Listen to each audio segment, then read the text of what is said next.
Hello everyone, welcome to vertex solution. আজকে আমরা class 10 এর চ্যাপ্টার নাম্বার 4 প্রতিরোধ বিদ্রোহ বৈশিষ্ট্য ও বিশ্লেষণের কিছু গুরুত্বপূর্ণ তথ্য এখানে পড়ে নেব। এখানে যে গুরুত্বপূর্ণ তথ্যগুলি দেওয়া আছে এই তথ্যের উপর ভিত্তি করে কিন্তু আমাদের শর্ট কোশ্চেন গুলি আসবে। আর একেবারে এই কোশ্চেন গুলো যদি আমরা সলভ করে নিতে পারি বা এই তথ্যগুলো যদি একেবারে মনে রেখে নিতে পারি তাহলে কিন্তু আর কোনো শর্ট কোশ্চেন আলাদা করে পড়ার দরকার হবে না। তো প্রথম আছে আমাদের ভারতের প্রথম অরণ্য আইন পাশ হয় 1865 খ্রিস্টাব্দে। 1878 খ্রিস্টাব্দে দ্বিতীয় অরণ্য আইনকে 3টে স্তরে ভাগ করা হয়। দ্বিতীয় অরণ্য আইনে, যেটা 1878 খ্রিস্টাব্দে তৈরি হয়েছিল, সেটাতে সবচেয়ে বেশি লাভবান হয়েছিল ব্রিটিশ সরকার। ঔপনিবেশিক অরণ্য আইনের বিরুদ্ধে সংগঠিত একটি আদিবাসী বিদ্রোহ হলো চুয়ার বিদ্রোহ। ব্রিটিশ সরকার বন বিভাগ গঠন করেন 1864 খ্রিস্টাব্দে।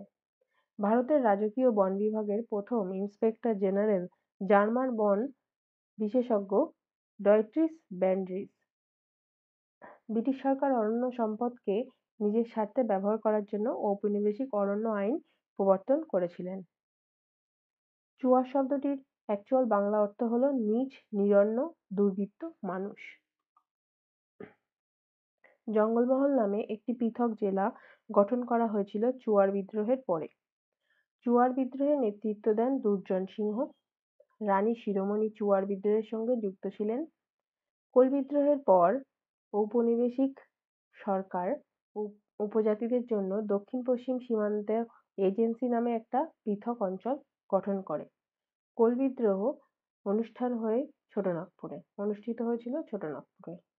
সুই মুন্ডা নেতৃত্ব দিয়েছিল এই কোল বিদ্রোহের। সাঁওতালি ভাষায় হুল শব্দের অর্থ হলো বিদ্রোহ। 1855 খ্রিস্টাব্দে 30শে জুন সিধু ও কানু নামে দুই ভাইয়ের নেতৃত্বে স্বাধীন সাঁওতালি রাজ্যের প্রতিষ্ঠা ঘোষণা হয়। কিন্তু প্রকৃত সাঁওতাল বিদ্রোহ শুরু হয় 1855 খ্রিস্টাব্দের 7ই জুলাই। সাঁওতাল বিদ্রোহের প্রধান নেতা ছিল সিধু কানু, চাঁদ ভৈরব, কালু পরমাণিক, বীর সিংহ, ডোমন মাঝি প্রমুখ। সাঁওতাল এলাকায় বহিরাগত মহাজনদের ডিকু বলা হতো। সাঁওতালি অঞ্চলকে সাঁওতালরা ধরতি আবা বা ভগবানের দান বলতো। সাঁওতাল বিদ্রোহের প্রতীক ছিল শালগাছের ডাল। সাঁওতাল বিদ্রোহের সময় ভারতের গভর্নর জেনারেল ছিলেন লর্ড ডালহৌসি। পিট হিন্দু প্যাট্রিয়ট পত্রিকা সাঁওতাল বিদ্রোহকে সমর্থন করেছিল। উল উগান শব্দের অর্থ হলো ভয়ঙ্কর, বিশৃঙ্খলা।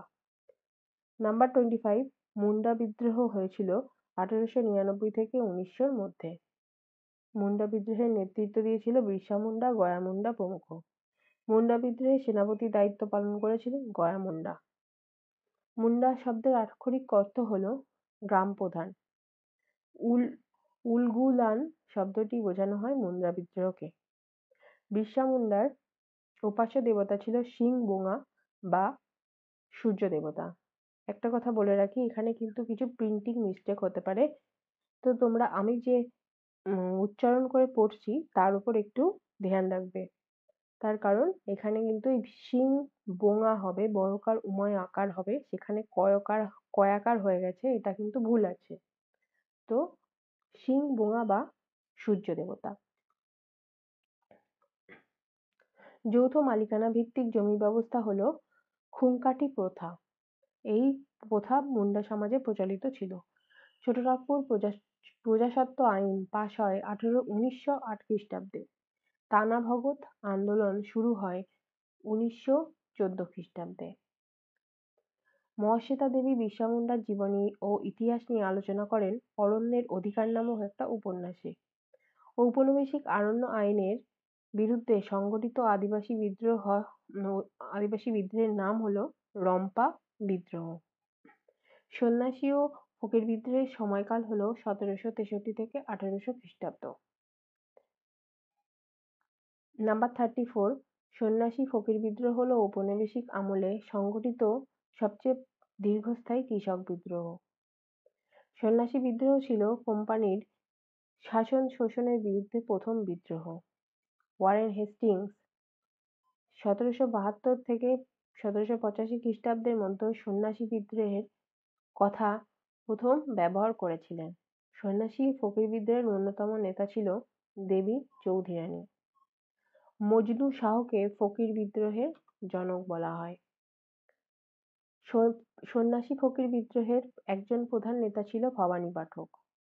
1763 খ্রিস্টাব্দে ঢাকায় সন্ন্যাসী বিদ্রোহ প্রথম শুরু হয়।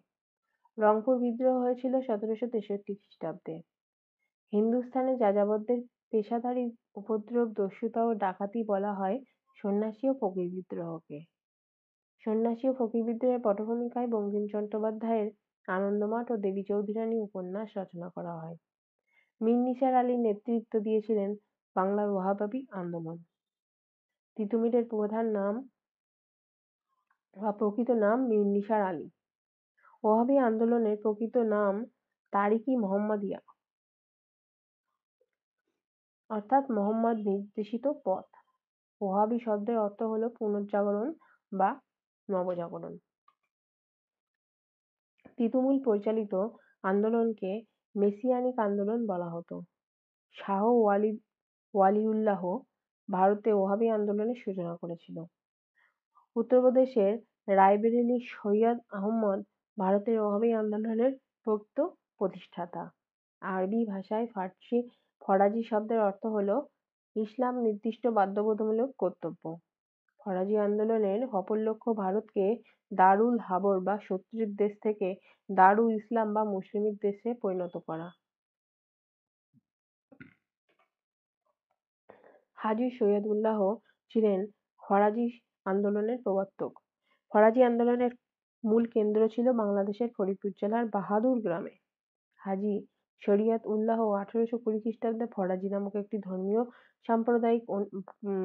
সম্প্রদায় প্রতিষ্ঠা করেন। 1859 খ্রিস্টাব্দে নীল বিদ্রোহের সূচনা হয়। নদিয়া জেলার চৌগাছা গ্রামে দিগম্বর বিশ্বাস ও বিষ্ণুচরণ বিশ্বাস নীল বিদ্রোহের সূচনা করেন। লুই বোনার্ট ছিলেন ভারতের প্রথম নীলকর। ইংরেজ বণিক কার্ল ব্লাম ভারতের সর্বপ্রথম নীল শিল্প গড়ে তোলেন।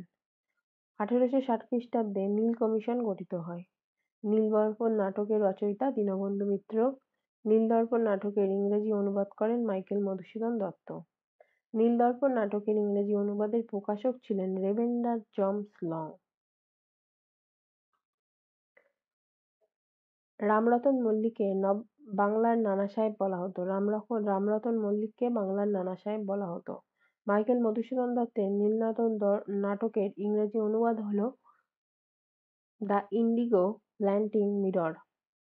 হরিশচন্দ্র মুখোপাধ্যায়ের হিন্দু প্যাট্রিয়ট পত্রিকায় নীলকরদের অত্যাচারের কাহিনী নিয়মিতভাবে প্রকাশিত হতো।